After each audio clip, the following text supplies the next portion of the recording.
Bonjour à tous, vous l'avez certainement remarqué, les staffs s'étoffent de plus en plus et si la préparation physique est très importante, la préparation mentale le devient tout autant. Mon invité, Laurent Assier, préparateur mental. Bonjour Laurent. Bonjour, merci de me recevoir. Alors avant de rentrer concrètement dans ton rôle de préparateur mental auprès des U19 d'Albi Rugby League, est-ce que tu pourrais te présenter et nous parler de ton parcours ? Oui, bien sûr. Je m'appelle Laurent Assier. J'ai monté une société qui s'appelle Lifter Academy, qui est un organisme de formation. Donc, c'est un organisme de formation que j'ai monté il y a maintenant 3 ans. Avant de monter ça, en fait, j'étais commercial, responsable commercial, directeur commercial. Et puis, de moins en moins en phase avec les résultats quantifiés et chiffrés. Et beaucoup plus envie, en fait, de continuer dans l'accompagnement et dans l'idée de faire progresser, en fait, les équipes avec qui je travaillais. Donc, naturellement, je me suis dirigé vers une reconversion professionnelle à l'âge de 42 ans, ce qui n'était pas simple. Et j'ai validé en fait un Bac+5, un Master 2, sur la partie formation, consulting et coaching. Voilà, avec des options après préparation mentale. Alors Laurent, dans quel autre domaine tu interviens ? Alors, j'interviens dans le milieu sportif à travers la préparation mentale, qui était initialement la genèse en fait de mon idée quand j'ai voulu lancer ma société. Mais j'interviens aussi auprès des managers, des dirigeants d'entreprises sur plein d'aspects, notamment la force de vente, la performance au niveau du commerce, la stratégie, donc le commerce, la stratégie. J'accompagne aussi le dirigeant parce qu'on parle de la difficulté que l'on peut rencontrer en étant sportif. Mais il faut savoir qu'en fait, le parallèle entre le milieu du sport et le milieu de l'entrepreneuriat, il est plus fin qu'une feuille de cigarette. Pour moi, un dirigeant d'entreprise est un sportif de haut niveau parce qu'il tend vers la performance à travers ses objectifs, à travers ses ambitions et à travers son résultat. Et je ne sais pas si tu es d'accord avec moi, mais on est quand même très proche de la vision et de la mentalité en fait d'un sportif professionnel. Tout à fait. Allez, du coup, on commence un petit peu à comprendre les subtilités de ton boulot, mais quelle est la différence entre un psychologue et un préparateur mental ? Alors déjà, pour rassurer tout le monde, je suis surtout pas psychologue. J'ai pas fait les études pour. Un psychologue, lui, va travailler sur les blessures du passé et va essayer de permettre à son patient, d'ailleurs, et pas client comme moi, il va permettre à son patient en fait de pouvoir mieux comprendre les blessures du passé, de les accepter pour vivre avec. Moi, je travaille sur quelque chose qui est tout à fait en surface. Je pars du principe que on est comme on est, avec nos blessures, nos forces, nos faiblesses, nos croyances limitantes et nos croyances aidantes. Et à partir de là, je renforce en fait l'attitude de la personne pour en faire une force et l'aider à avancer le mieux possible et le plus fort possible. En disant, tu es comme tu es. On ne reviendra pas sur ce qui s'est passé. Par contre, fais de ce que tu es une force. D'accord. Et comment s'est passé les premiers contacts avec le club ? Alors, les premiers contacts avec le club, c'est par le biais de Eric Castel, qui est venu me démarcher dans mes bureaux en me demandant si je voulais être partenaire du club de l'ARL. Moi, je suis un ancien joueur, alors pas ancien joueur à 13, du moins j'étais trop petit quand j'ai commencé à jouer à 13, mais naturellement participer en fait à la vie et à contribuer à la vie d'un club de rugby avec plaisir. Donc on a échangé avec Eric, on s'est vu 2-3 fois. Et il m'a dit très rapidement, Laurent, il faut absolument que tu rencontres Maurice Lagoursette et Pierre Ménadier, parce que je pense qu'il faut que vous échangiez en fait sur la partie préparation mentale. Ta vision est hyper intéressante, il faut que tu partages avec eux. Et donc il m'a organisé un rendez-vous avec Maurice Lagoursette et avec Pierre Ménadier. Et ils m'ont dit, fais tes preuves, entre guillemets, fais tes dents sur l'équipe des jeunes. Et voilà, et donc ça fait que ça s'est fait comme ça et l'aventure a démarré comme ça. Alors on va rentrer justement un petit peu plus en détail sur ton travail, ce que tu fais au sein de ce staff. Est-ce que justement tu peux nous parler un petit peu plus en détail de ce que tu fais quand tu es au sein du groupe ?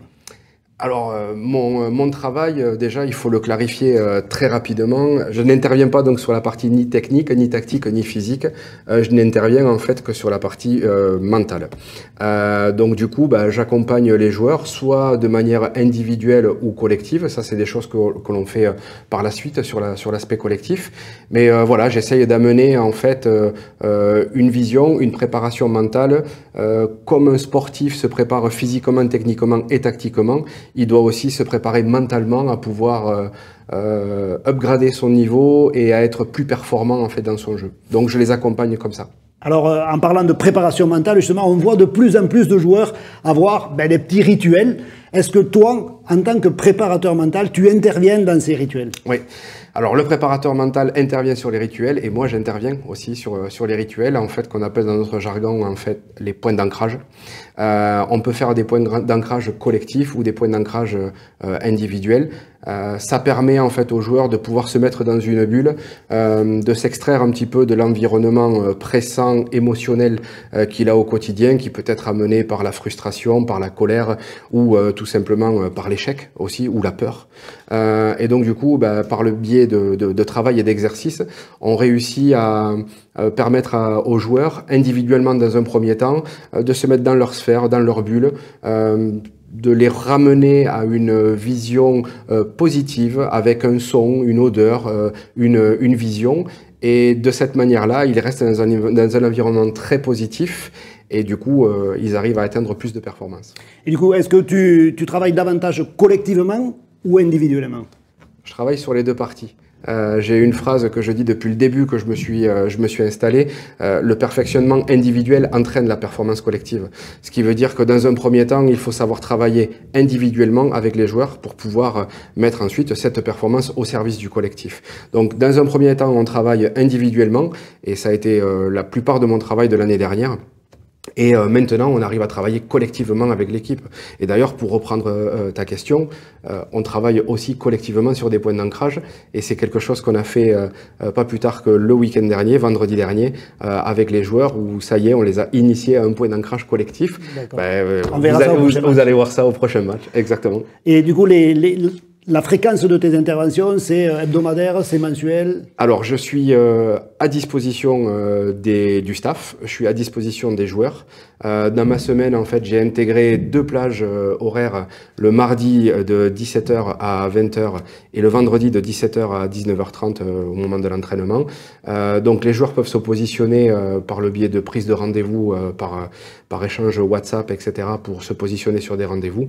Ils savent que c'est des plages sur lesquelles je suis disponible et sur lesquelles j'accorde mon temps au club.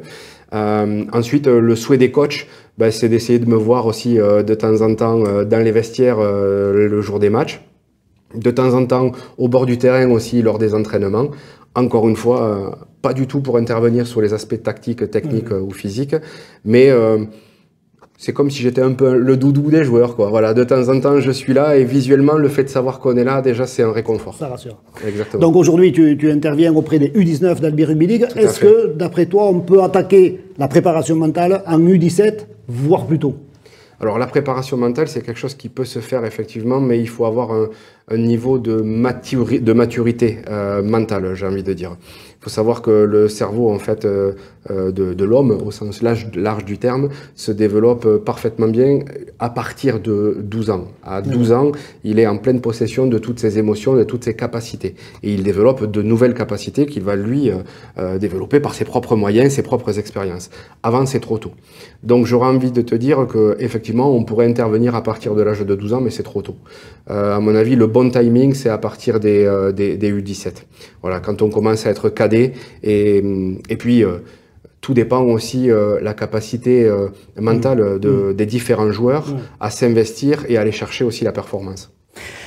Est-ce que c'est pas plus facile d'intervenir dans un sport individuel plutôt que collectif?